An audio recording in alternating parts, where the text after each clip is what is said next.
Sound check, Orion 5.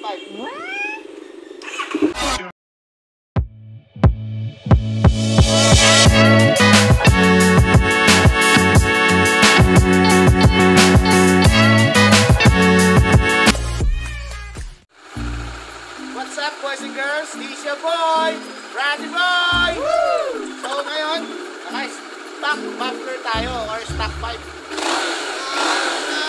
Papalitan natin siya para dinig na dinig tayo. Tara, sama ka!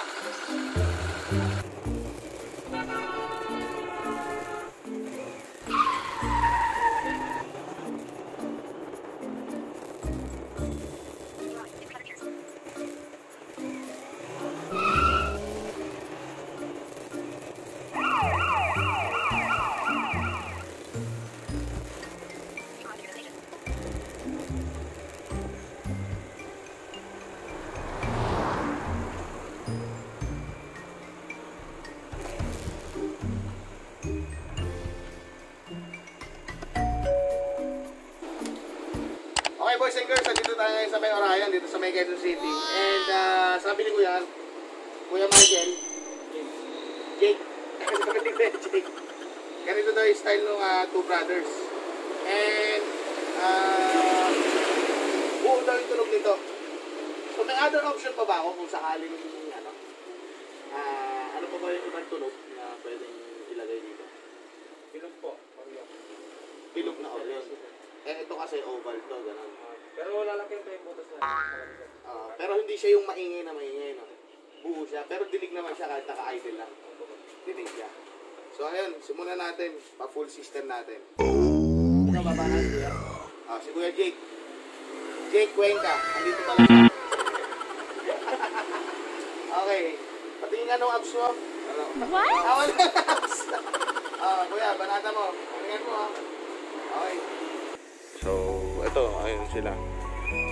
Tambay muna daw kami dito sa office, tara. Kasi aabutin daw pala na maghapon. Yung pagpapa-full system natin.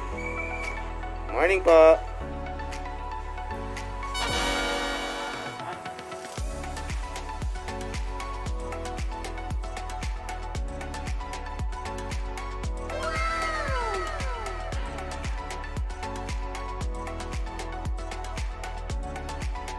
Kaya Alvin, mabangis ba yan si Jake? Si Jake ba? James? James.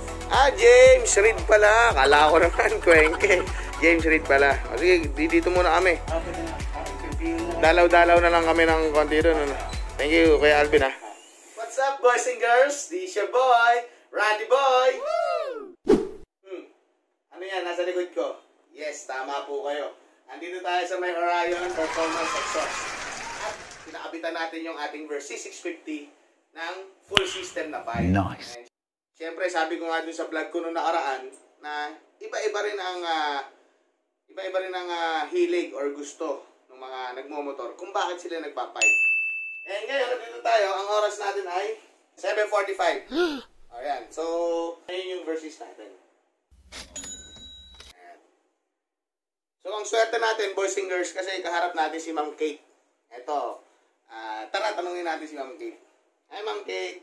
Ma'am Kate, usually po ba pag nagpapakabit ng full system, ilang oras siya ginagawa?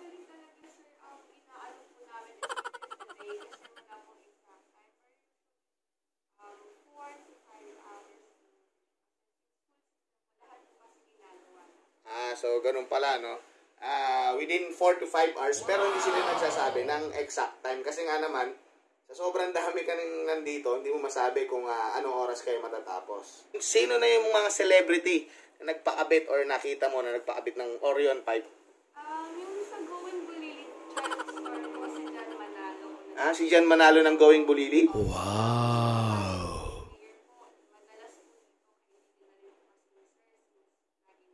Yung mga PBA and basketball players. Wow! Yan, nga naman. Siyempre nga naman yung mga vloggers dito. Tulad ni Sir J-Mac at yung mga PBA players. So, Ma'am Kate, invite mo naman sila rito. And ano bang address nitong Orion?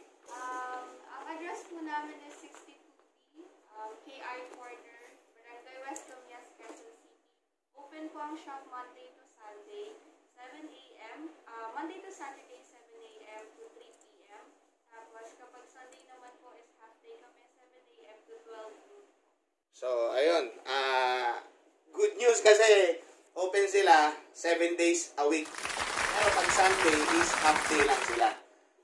So, boys and girls, sabi nga ni Ma'am Kate, yung mga celebrity daw yung nagpapalit dito. So, tara. Punta na tayo dito sa Orion ba or Orion? Orion Pipe. Yan. 5 minutes later. Eto na, yung stock pipe natin. Bigat. Bigat siya. Yeah. Maghihilot pa ako ng...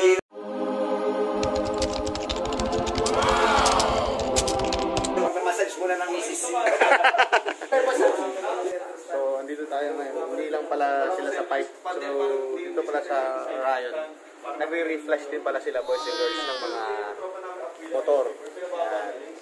At pinaliwanag sa akin kanina ni Boss Dave. Hindi lang pala porket nag-reflash ka, tungkol lang yun din sa mga pagba-backfire. Hindi pala gano'n yun. So, marami palang silbi at hindi lang siya basta-basta reflash. Pinaliwanag niya sa akin kanina.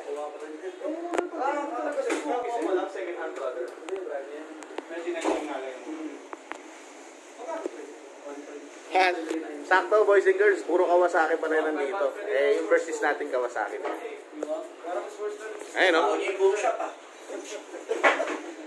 Brother, isa ulit na dive. Ayun, no? Bagay na bagay. Ulit! Yun, no? Magano ba?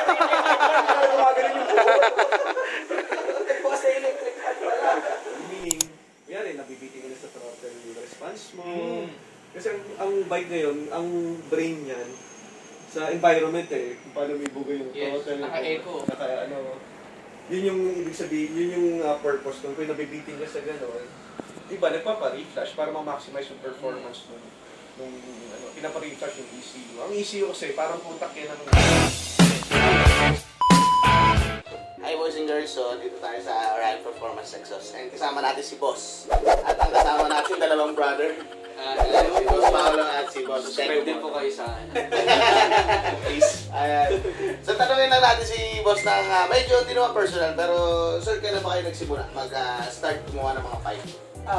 Kung yung shop, kung sa shop tayo mag-start, 1997 pa tong shop. 1997. Business to ng wife ko, ng family nila. Tapos dumating ako 2013. Nahanap ako ng misis ko, yun. Nagkaroon siya ng empleyado dito. 2013, pero Orion ba? naman hindi yung name niya. Hindi pa, Orion Muffler Shop is formerly named as Jaws Muffler Shop. Jaws. Noong 1997. Hanggang 2000, mga talagang 2013. Tapos, Yung 2013, doon na pumasok dilipat siya. na pinalitan na nagpalit ng business name na naging Orion na po siya. Pero dito talaga siya sa kanya. Yan. Yan ang pinag-start nila 1997. Oo, kasi pag talaga sinabing kami, sir, dito na yung sinabi. Yeah, po. Alam na kagad eh. Yes, opo. So, ano naman po yung mga pinakamahal na own pipe nyo? Na Orion. Yes. Yan na, yung full titanium natin, 95,000. Saan usually kinakabit? Inline 4 bikes, Z1, inline 4 bikes, especially Z1000, dalawang canister siya, kaya 95. Tapos Full yung- titanium lahat. Tapos yung may mga tulad dun sa akin, mga low range lang or mid range na pipe is yung mga nagre-range ng 15. Yan, pagka full system din na stainless, is for specifically for C650, 50,000 siya. Pwede pa rin tayo magtipid pa ulit dyan. Pwede gamitin yung headers lang, puputol lang tayo sa ilalim, tapos gagawa ng slip-on muffler, 10,000 lang. Yung ba doon sa full system ba natin, boss, tulad ko, naka-full system na ako. Pagka gusto magpalit ng mas ibang slip-on, pwede yun? Pwede na. Pwede na yun? Pwede na, kahit yun na lang, kasi dahil stainless naman na lahat. Kahit yung canister na lang, palit-palit naman ng design, pwede na. Puro plug and slip-on na lang po yun. Bukod po sa mga vloggers na nandito, sino pa yung mga celebrities na nagpakabit sa'yo ng mga... Siyempre marami tayong kilala na celebrities na nakabit. Yeah, o mga unang-una namin ng mga nakilala mga celebrities, mga director. Yan, sila mga director, sila muna sila sila Direk Erin Pascual, sila Direk Sig Maderaso. Yeah, tapos after na sumunod na yung mga artista, mga celebrities na. Tapos after that, ito na yung... Tulad din na Paolo Pusa, gano'n. Oh, yun. Yeah!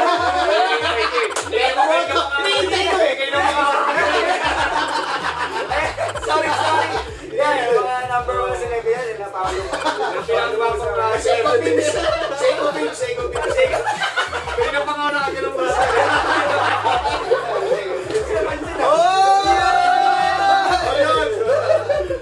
Tapos ngayon, yung mga PBA moto group yan. Oo nga, oo. Nakaraan si... sino ba to? Naka-NMAX na nagpakabit. Si Jerwin Gapo. Si Jerwin Gapo. Sa naman siya, sa FPBL. So, yun. Ayun ang mga boys and girls, no? So, matagal na pala talaga ito si Orion since 1990s pa. And pinalitan lang yung name niya nitong 2013. And hanggang ngayon is very popular siya. Sabi nga sa'yo, ni boss, marami siya nga mga celebrities, director, mga taga-Seiko. Interviews! Yung title, Atulas. Tapos, paki-invite naman sila rito sa Magandang araw sa inyo lahat. Invite ko po kayo dito sa shop namin, sa Orion Muffler Shop, located at 62D Camias Road, West Camias, Quezon City. And kung nalalagyan kayo dito sa Quezon City, meron pa tayo isang shop naman sa may Taytay Rizal, along Highway 2000 lang, VMAX Racing. Yan, VMAX meron Racing, VMAX Racing. May shop din tayo doon. Andun lahat ng mga kapatid ko, tsaka yung parents ko, tapos ako ang naiwan dito sa kanila. Paano pala, sir, kung halimbawa nasa medyo malalayo sila na nakakapag-deliver naman kayo? May mga bike specific na kaya na namin ipaship. Sa big bike, mga onti pa lang yung nagagawa namin ng pattern. Sa mga small bikes, underbones, yan, kompleto na tayo niyan. Message nyo lang kami. Kaya lang pag yung may mga bagong labas na underbone, wait lang po. Gumagawa pa kami ng pattern. Ayun. So, yun, boys and girls, no? Ay nga pala, hindi lang pala pipe, di ba? Ang specialty mo, tulad nitong ginagawa natin. Actually, hindi naman. Ito naman yung reflashing is ano naman to yung owner kasi nung shop nila, tsaka tayo, kaibigan naman. Ang ginagawa lang namin kasi para hindi na nga paisa-isa yung punta sa shop nila or dito mapapalayo pa. Ino-consolidate ko na lahat dito sa shop para dito na lang pupunta. Yung mag-reflash sila na pupunta. So, panoorin niyo po yung vlog ni Boss Paolo, ni Brother Paolo, about doon sa pagpa-ECU reflash. Doon nga pinaliwanag. Actually, pang-apat ko nang balik dito eh. Ito, apat na ngayon. Hindi ko alam, pang-lima pa rin. Baka may offer pa siya. Oli! Sa slideshow! Oli! Okay, titanium link mic to. Ako nagsisimula pala magmasahe. Baka bumalik-balik din ako. Steering damper! Steering damper! Magkano yan? Steering damper, 32,000 lang! Sige, kabit mo na. Sa vlog lang ako. Kabit natin suspension!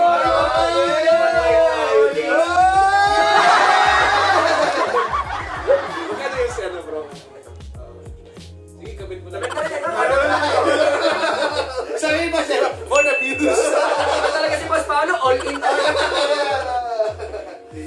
So yun, boys and girls, visit nyo rito. Napakasaya rito at very accommodating na boss dito. Tingnan natin yung pipe natin mamaya kung anong tunog. Talaga bang yung sinasabi ni Boss J-Mac na talagang nakakakising ng kapitbahay. Yes, see you later.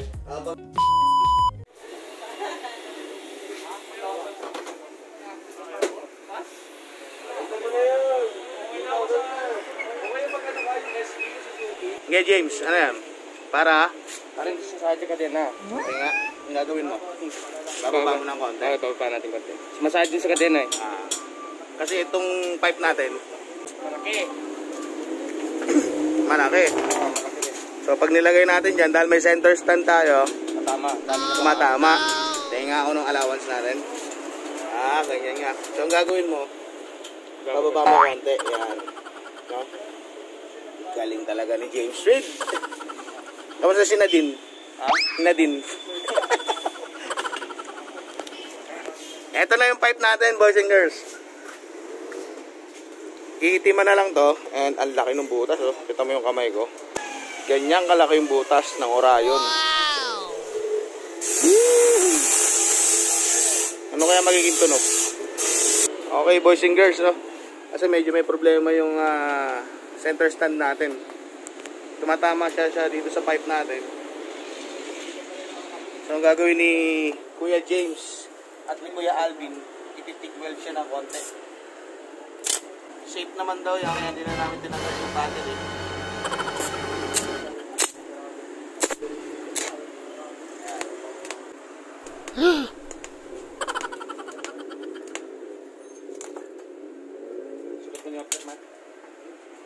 Yun, oh. Pasok na? Pasok, Boss Alvin? Pasok na, pasok. Sa banga. Hindi tatama?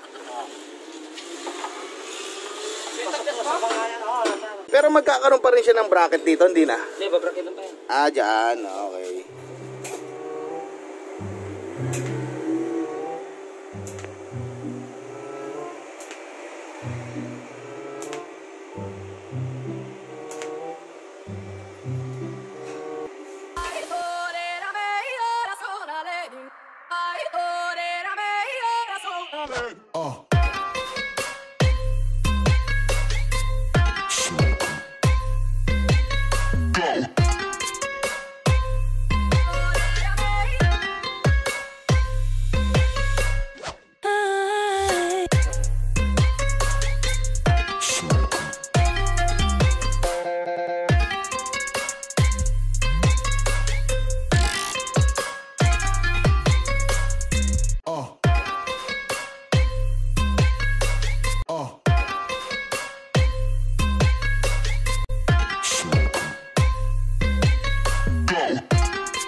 Boys and girls, okay na. 8 hours ginawa. Tingnan natin kung work.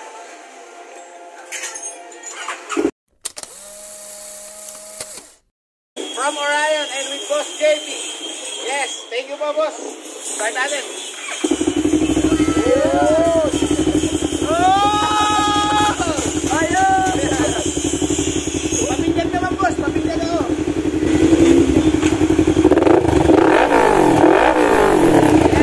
Yan.